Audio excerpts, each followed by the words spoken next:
大家好，我是教宝妈妈。今天这个视频将和大家分享一下，不用揉面，怎么样来做出这样蓬松又暄软，还有嚼劲越嚼越甜的馒头呢？首先看一下我揉馒头的镜头。平时很多人在家做馒头都是采取这种揉的方式。揉一下，实际上这个馒头里边的层次就多一层，然后收这个底部，一只手的手掌心护住上面的平面，另外的一只手的大拇指像这样旋转按压，把馒头坯子的底部整理平整。很快，一个馒头的生坯就准备好了。但这种方法呢，对于初次做馒头的人们呢，还是有一定的难度的。那么下面我就和大家分享一个简单的做法。首先准备温牛奶320毫升，或者是温水300毫升。温牛奶或温水的温度基本上是36、7度。加入酵母3克。搅拌混合，准备中筋面粉500克。我们先在液体里边倒入200克的中筋面粉，进行搅拌。为了方便大家查找配方，我会在视频下方的描述栏里边写上详细的配方，方便大家查找。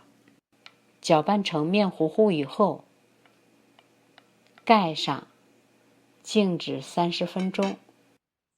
30分钟以后，看之前的面糊糊变成了这种样子，很多蜂窝状的气泡，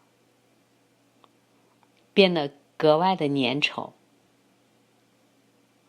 说明酵母的活性非常的好，彻底的激发出来了。再把剩余的300克中筋面粉加入到这个面糊糊里边，稍微的搅拌几下，我们用手来和这个面团。通常做馒头的面团要比做面包的面团硬一些。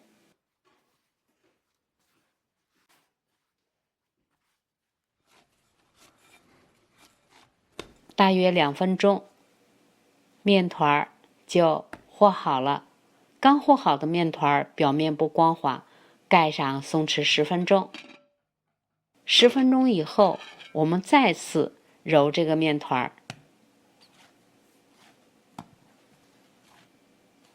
不到1分钟，面团就揉得光滑又柔顺了。盖上发酵，发酵约需1个小时到双倍大。夏天发酵面团的时间用的短一些，冬天发酵的时间用的稍微长一些。对发酵好的面团进行排气。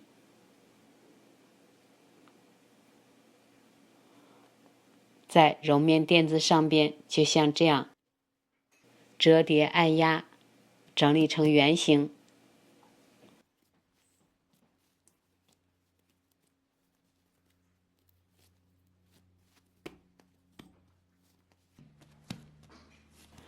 摁扁，分12等份。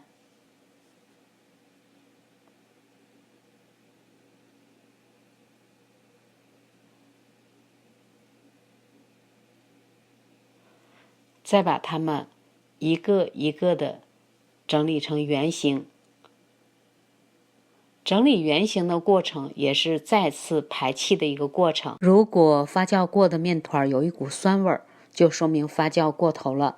建议大家用少量的凉水或者是温水，约10毫升，加入少于0.5克的小苏打，混合成小苏打水，加入到面团里面，揉至光滑，酸味马上就会消失，其实也就是一个酸碱中和的作用。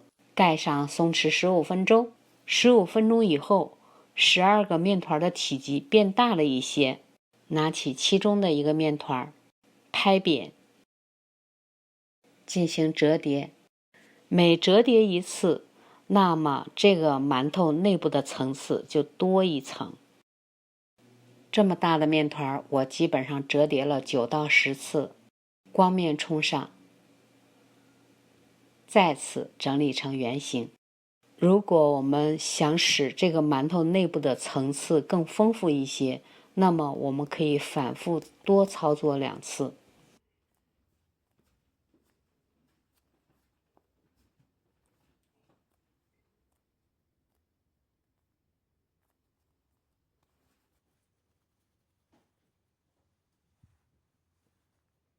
排气过的面团，右手的小一些，左边的没有排气就大一些。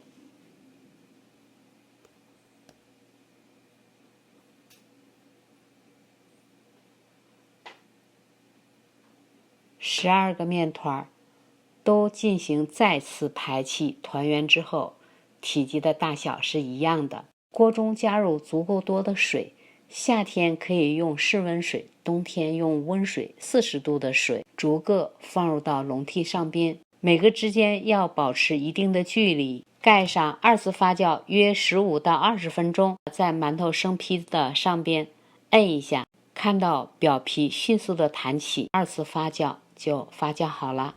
用大火蒸，待水开了之后，继续大火蒸15分钟，关火停留6到8分钟，再打开锅盖。看一下我们用这种方法做的馒头，非常的蓬松暄软，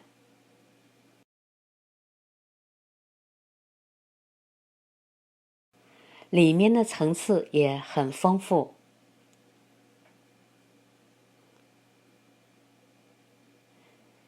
越嚼越香甜。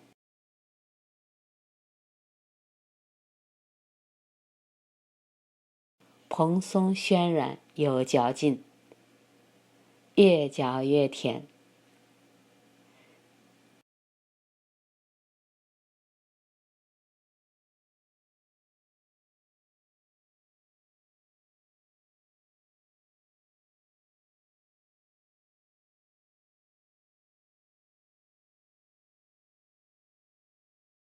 喜欢我视频的朋友，请不要忘记关注、点赞、留言和分享。